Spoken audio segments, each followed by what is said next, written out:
Hello friends, welcome to AHT times channel. Friends, మన యొక్క తెలంగాణ రాష్ట్ర వ్యాప్తంగా రేపటి నుండి అయితే తెలంగాణ రాష్ట్ర వ్యాప్తంగా బంద్ అయితే నిర్వహించబోతున్నారు. ఈ బంద్ కారణంగా మనకు స్కూల్స్ కానివ్వచ్చు, కాలేజీలు, అలాగే షాపులు, ఆఫీసులు అనేది మనకు మూసివేయబోతున్నారండి.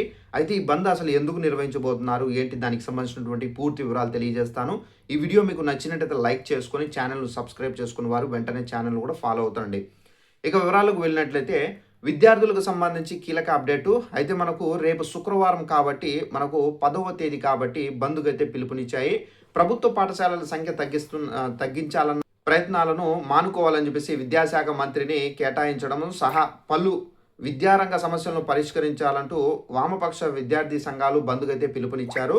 అలాగే దీంతో రేపు మనకు రాష్ట్ర వ్యాప్తంగా విద్యా సంస్థలు అయితే బంద్ కాబోతున్నాయి. సో తెలంగాణ రాష్ట్ర వ్యాప్తంగా రేపు శుక్రవారం కాబట్టి విద్యా సంస్థలు సుదీర్ఘ కాలంగా పెండింగ్లో ఉన్నటువంటి సంబంధిత సమస్యల పరిష్కారం కోరుతూ వామపక్ష విద్యార్థి సంఘాలు ఉమ్మడిగా అయితే ఈ బంద్కు అయితే పిలుపునిచ్చాయి. రాష్ట్రంలో ప్రభుత్వ పాఠశాలలు సంఖ్య తగ్గించాలన్న ప్రయత్నాలను మానుకోవాలని చెప్పేసి విద్యార్థి సంఘాలు డిమాండ్ అయితే చేస్తున్నాయి.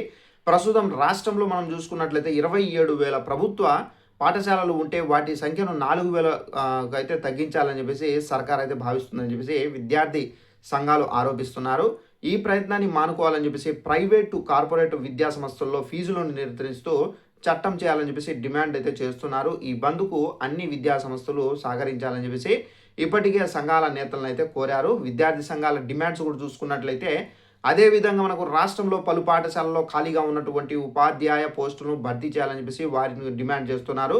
ఇక గురుకులాలకు సంబంధించిన సొంత భవనాలు నిర్మించాలని చెప్పేసి వామపక్ష విద్యార్థి సంఘాలు కోరుతున్నాయి. ఇంటర్ కళాశాల మధ్యాహ్నం భోజనం పథకాన్ని కూడా అయితే తక్షణం అమలు చేయాలని చెప్పేసి విద్యా హక్కు చట్టం కింద మనకైతే వీళ్ళు సవాల్ అయితే విసురుతున్నారు. సో ఈ విధంగా 25% ఉచిత ప్రవేశాలు కల్పించాలని చెప్పేసి డిమాండ్ చేస్తున్నారు. సో ఈ డిమాండ్స్ కారణంగా ఏంటంటే మనకైతే బంద్ అయితే నిర్వహించబోతున్నారండి. రేపు రాష్ట్ర వ్యాప్తంగా స్కూళ్ళు కానివచ్చు, కాలేజీలు కానివచ్చు, బస్సులు కానివచ్చు, షాపులు కానివచ్చు అన్నీ అయితే మనకు మూసివేయబోతున్నారు. సో ఇదండి ఇన్ఫర్మేషన్. ఈ వీడియో నచ్చినట్లయితే లైక్ చేసుకుని ఛానల్ ఫాలో అవుతుండండి. Thanks for watching this video. All the best.